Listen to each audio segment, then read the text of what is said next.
On devrait entendre parler de ce nouveau projet très prochainement. On a donc Tanger Med à l'ouest qui ne cesse de grossir et on a un nouveau venu à l'est qui devrait considérablement changer le nord-est du pays, l'oriental. Et ce projet n'est autre que le port de Nador West Med. C'est un autre méga port qui est en cours de construction et qui devrait être complet d'ici la fin 2022. C'est un port qui aura une plateforme pétrolière avec une raffinerie et des unités de stockage. L'investissement total est de 1 milliard d'euros et il y aura un développement par phase. Donc la première phase sera livrée en 2022 et éventuellement, si la demande est là, il y aura la construction de Nador West Med 2 sur le même principe du port de Tanger Med. Nador West aura d'ailleurs une zone franche et une zone commerciale comme Tanger Med, sachant que la zone franche de Tanger regroupe plus de 1200 entreprises qui emploient 100 000 personnes.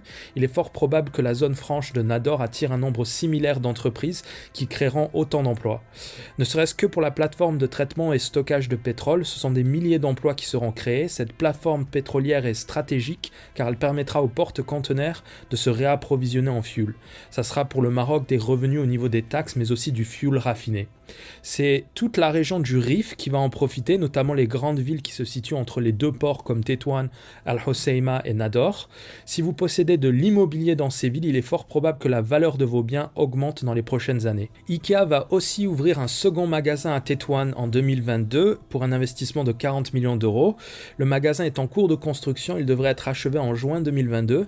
Il y a l'américain PPG qui va ouvrir sa première usine africaine à Tanger pour un investissement global de 60 millions d'euros.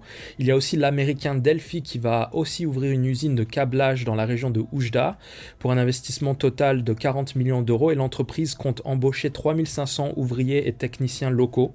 Donc c'est autant d'entreprises qui sont en train de s'installer dans ce nord qui est en train de devenir la locomotive du pays. Le nord est en train de détrôner Casablanca comme principal pôle économique du pays, même si Casa contre-attaque notamment avec sa spécialisation dans la finance, avec le quartier d'Anfa notamment qui est en train de changer radicalement à vue d'œil.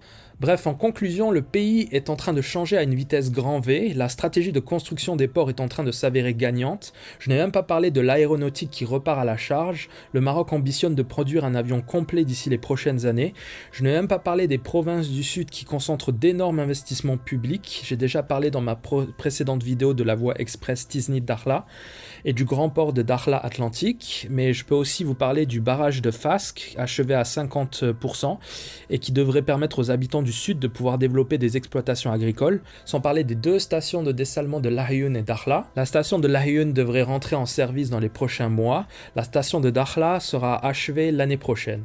Enfin, la stratégie de décarbonisation du Maroc finira d'achever la concurrence. Le Maroc est dans le top 5 du Climate Change Performance Index, sachant que